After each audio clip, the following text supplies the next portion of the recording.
I'm an occasional user of the AI myself also, mostly Okay. for like, what is the syntax in this programming language for getting this done? And in that circumstance, AI is my best friend for that. But I don't think the AI relationships are ever going to replace the flesh and blood co-resident lover and companion. That person cannot be replaced.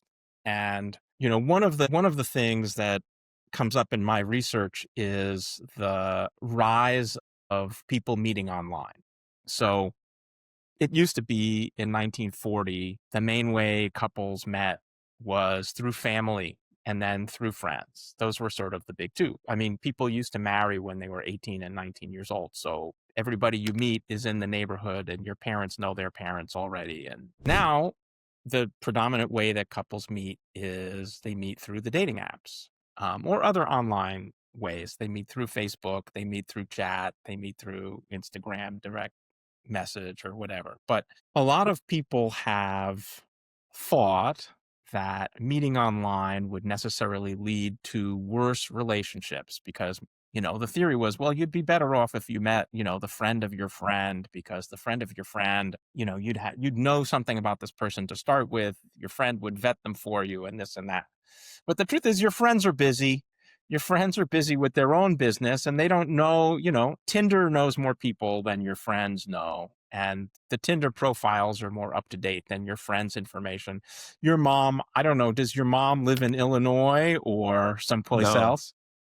India. India, right? So, does your mom have ideas about, you need to settle down and I know a nice girl that, yeah, I mean, Yes. that's a classic, right? Mom's Classic. full of ideas. But, the disadvantage of mom in that regard is mom's pretty far away and the girls she knows are also pretty far away Yeah. and it might not be easy for you to integrate them into your life, even if your mom thinks they're nice. And then there's the fact that your mom just may not know as much about these people as she thinks she does. Usually it's along the lines of your mom has another mom friend and that other mom friend has a daughter. And so your mom is friends with this other person. That other person has a daughter. And what they know about the daughter is she's more or less your age, you know, and she comes And from a she has a nice family. degree. Yeah. Yeah. And it's like, Yeah. well, you might want to know more about this person than Yeah. No just, kidding. yeah. So in my research, I tend to find that meeting online is not really any different than meeting any other Mm. way.